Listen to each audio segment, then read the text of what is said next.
Hello and welcome! I know, the title and the thumbnail look scary, but it's not all doom and gloom with this patch. I'll be telling you all the positives, but also the current state of the game as well. I think the good in this game is blown out of proportion, and the bad things about it are being ignored.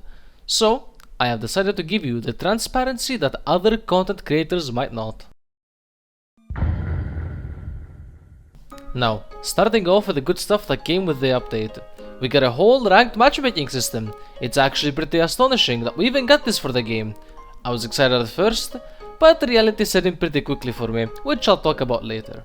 Aside from that, we also got a bunch of new maps which work for 1v1s and 3v3s simultaneously. It's pretty exciting, and they're undeniably beautiful. Though making them 3v3 viable means the maps are way too big for 1v1, which will come up later in the video. Along with all that, we also have new parts. For the new weapons, we have shoulder-mounted miniguns, shoulder-mounted laser mortars, handheld heavy machine guns, and handheld pulse missile launchers. Along with that, we also have new body parts, a super lightweight Tetra set, with its main focus being floating. At first seeming extremely cool, but you'll see why that becomes a problem. But the most important change of all is the sync fix with bazookas. I mean, look at this, it's just absurd, and people would unironically argue it was a skill issue back then. But now, you can actually viably dodge bazookas, so long the connection isn't too bad, though unfortunately it doesn't completely solve the netcode issue with this game. And that's it, that's about all the good stuff of the new update, along with some weapon nerfs and buffs. This is where others would stop and smile at you, give you hope. But we are going to look into the reality of things, what others try to sugarcoat and hide from your eyes to make you believe the game is fine. God, where do I begin?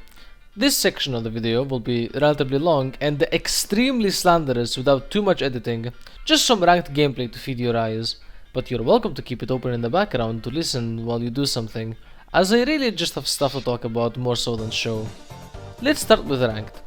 Ranked is just as you expect it to be. People justifying playing the most abhorrently mind-rotting builds to gain rank and try to convince you that they are skilled at the game. They have no sense of challenge, not even the tiniest attempt to prove to others that they don't need meta to win, and I'll explain to you why that's a problem. Let's say we have X, and X plays a non-meta build, which is generally considered bad or below average, which means X is expected to lose. And then we have Y, and Y plays a meta build, which is generally considered good or above average, which means Y is expected to win. So let's put X and Y in the same environment. If X wins, it's impressive, because X is expected to lose, a real testament to his piloting skill, to make the most of a non-meta build. But if Y wins, Y has already expected to win, has he not? Is there room to be impressed? You stacked the odds as much as possible in your favor and you won. But we are supposed to praise Y, because Y is higher ranked than X. It must mean that Y is strictly better than X as a player, right? It's obnoxious. People are blind to the reality of the game. They expect you to praise them for figuring out that you can use shields to make melee worthless. You put the square in the square hole. Well done. Really trend setting here. Ranked is a cesspit. You will encounter 4 builds in total. A heavyweight of any kind with laser weapons, or a heavyweight with double Zimmerman and a shield, spamming kick and assault boosting into you. A lightweight that has missiles and stays far away from you, and a lightweight that runs double Viento needle guns, begging and crying that he is good at the game for mashing left click and right click into ACS overload.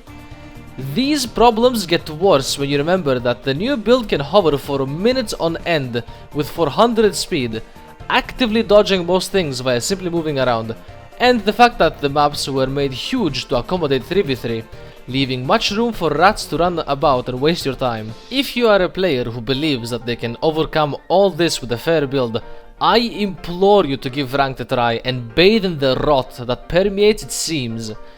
I myself played the double melee lightweight build, which by definition is the worst build and build type in the game, and got to B rank while fighting nothing but meta slaves who are somehow convinced the rank is going to mean anything at all when they use the best means to reach it.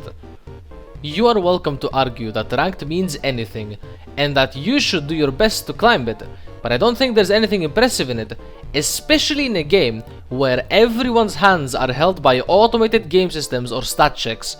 It's the sole reason I play the build I do, to prove my mechanical and piloting skill. Besides, 90% of this game's competitive community would peak silver in any first-person shooter when they realize they have to execute mechanical checks. This is the game right now. This is all there is to it. People are willing to lie to themselves that the game is alright when in reality it isn't. Everyone will look to optimize the fun out of the game at any turn possible. They'll call you bad for not being a high rank or not having won a tournament. Because some people are dense enough to believe that this is enough to define skill in this game. I want to love this game, I really do.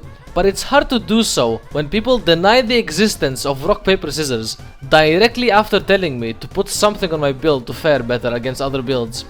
In a conversation I had, someone told me to put missiles on my build to fight kiting builds better. And I told him that I'd be playing into rock paper scissors, changing my build to accommodate the situation better. But he said, no, you see, you're optimizing your build, not playing into rock paper scissors. Okay, if I break your kneecaps with the intent to hurt you, or I break your kneecaps by mistake, I am still breaking your kneecaps. It doesn't change the fact that your kneecaps are broken. Look at this image. I pity anyone who is dense enough to use this image as an argument against people. Oh, you don't like changing your build, so you get mad when you lose to a counter.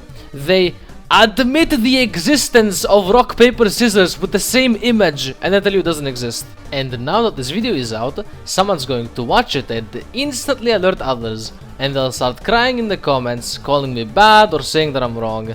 When I know that not a single person in the entire competitive scene could achieve what I have under the conditions I have. Now they ignore my existence because they hate the fact that I'm good. Even beating the so-called best lightweight player 2-0 with an unoptimized build. And that doesn't matter, of course, it had to be ping on my side, anything to fit a narrative. This is not a competitive game. It was never meant to be one. It's a single player focused game with a multiplayer as an afterthought. And don't point me at tournaments saying they work just fine, when there is several instances of people losing due to ping or otherwise. And not to mention the grand finals of any and every tournament where it's usually some lightweight shooting missiles and running away for 5 minutes. You're telling me that's fun to watch? Someone be as unengaging as possible for the sake of winning? Dopamine generation has been halted entirely. The top of the top is unfun to watch and it falls under rock, paper, scissors even worse. And they'll never tell you that. And you'll keep eating the slop because you don't know better. That's why I made this video. I made it to finally shine some light to the reality of things. To reach out to people who may be having doubts about the current state of the game. And make them realize they aren't alone. The game's multiplayer is only fun if you play to test out your builds and other stuff. Even though you will still run into people who somehow get dopamine from running away for minutes on end. Okay, enough. I'm just gonna go in circles if I keep complaining. Long story short, the game is unbalanced, people cope through their teeth, and there is barely to no fun left for people trying to play fair builds amidst the sea of rot. Ranked is bad and promotes even worse gameplay. All in all, Armored Core 6 is a beautiful, amazing single player experience, tied to a very ugly multiplayer experience if you look past the surface. I am grateful for all I've procured in the community, and all the wonderful people I've met and got in touch with. I'll be streaming the game for a few days, playing ranked with an actually skilled build, regardless of success. I'm not sure how long I'll play Armored Core, as I have been streaming other things altogether. It is impossible for me to lie to myself and keep pretending I enjoy this game, so I'd much rather move on to other things. The link will be down in the description below if you do wish to join the stream. Regardless, thank you very much for watching. I wish you a wonderful day and a Merry Christmas.